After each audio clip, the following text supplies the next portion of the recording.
詩人佐藤春夫はふるさと熊野をこう詠んだ。空青し、山青し、海青し、青は熊野を彩る。布団屋をやりながら週に一度この市木の工場へ来て市木木綿を織らせていただいて、それでその織った木綿を使って、座布団とかいろんなものを作って、販売させてもらってます。向井弘隆。市木で続く伝統工芸市木木綿、唯一の織物。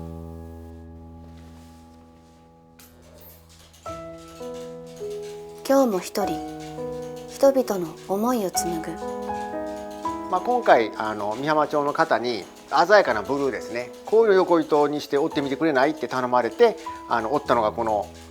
ブルーの島柄になるんですけども、今回初めて横糸こういうのでやってみたんですけども、すごく綺麗なブルーの島ができて、本当になんか美浜町の海みたいな色やなと思います。いい島ができたんで、美浜町の人たちにこれからも愛されるような島として織り続けていけたらいいなと思います。島の名は美浜ブルー。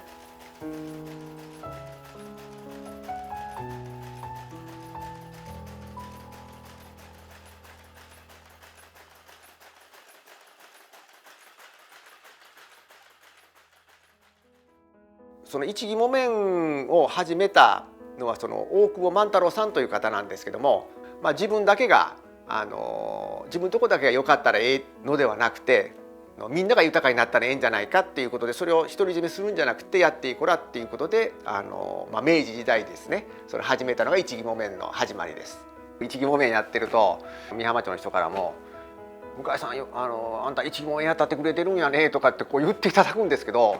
本当に市木木綿ってすごいやっぱり歴史があって、そういう人らがこうブランド、市木木綿というブランドを作ってきたと思うんです。で今までこう市木木綿を守ってきた人たちのおかげやと思うんで、こう仕事しててもそういう人らにこう恥ずかしくない仕事をしたいと思って、本当にもう感謝ですし。この町には失われてしまった青もある。美浜焼。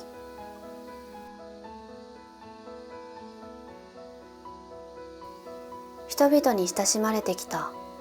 この海のような青は、ある時その歴史に幕を下ろした。代々受け継がれてきたものというと、やっぱりこれ今織ってるちょうどたまたまなんですけど、この島は大久保さんっていうもう一軒のもう廃業された織本さんがあったんですけども、そこの方がこうもともと織ってた柄で、この柄は復刻版大久保島ということでやらせてもらってます。今度ねクラウドファンディングすることでこの新しい場所にこう移るんですけども、ただこの市木木綿を織るというだけではなくて、僕今53歳なんですけど、将来的に誰か後継者はいるのってこうよく言われてたんです。今度新しいその移転先ですねが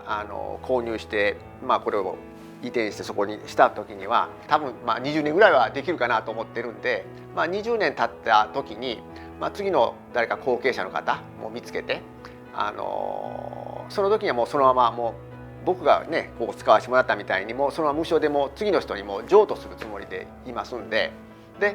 その方がそれずっと一木木次の方がやられて、その方も次の方にもう無償で譲渡するっていうふうにしていったら、おそらく僕は市木で市木木綿がずっと続いていくんじゃないかなと思うんで、そういう場所ができたらすごくいいなと思います。今度市木木綿を移設する場所になるんですけども、今まではこう市木木綿の工場だけだったんで、織るだけだったんですけど、今度はこの2階の畳のスペースもあるんで、市木木綿をこう見るだけじゃなくて触ったり、それこそいろんなもの作ったりして体験ができるようなワークショップができるような場所を上にこうさらに作りたいと思います。この場所の周りには本当にこ一木木綿に関するもともとの織屋さんがあったり、庄屋さんの屋敷の跡があったり、あとこう一木木綿のことを詩に読んだ詩人さんの住んでた場所とかがあるんで、そういうところをぐーっと回るこうツアーをやりたいんですよね。そういうもののこう拠点にもすごくこうできると思うんで、今までよりさらに良くなるというか、さらにこう未来につなげていけるここは場所だと思うんで、頑張ってやっていきたいと思います。向かいの広高いこの度明治の御代に始まる一木木綿を残し伝えんと力を設置する工場を設けんと、南室郡美浜町下一木新たなる家室をあがない求め、一木木綿の名をいやますますに世に広しめたまい、末永に伝えしめたまい、世の守り日の守りに守り恵み咲き生えたまえと、かしこみかしこみも回す。詩人伊良湖清白は一木木綿をこう読んだ。一木木綿は本愛染めよ。一木木綿を織る娘。ツバメが来る日に織り出して、ツバメが行く日に織り上げる。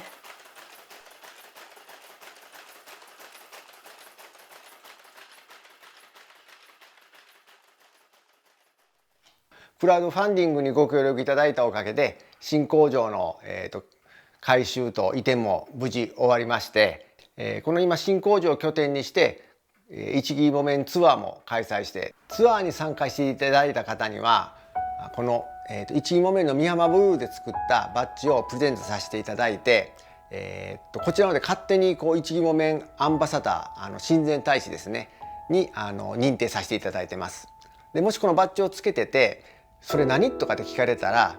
親善大使としてぜひこう一木木綿とか美浜町のことをお話ししていただければとても嬉しいです。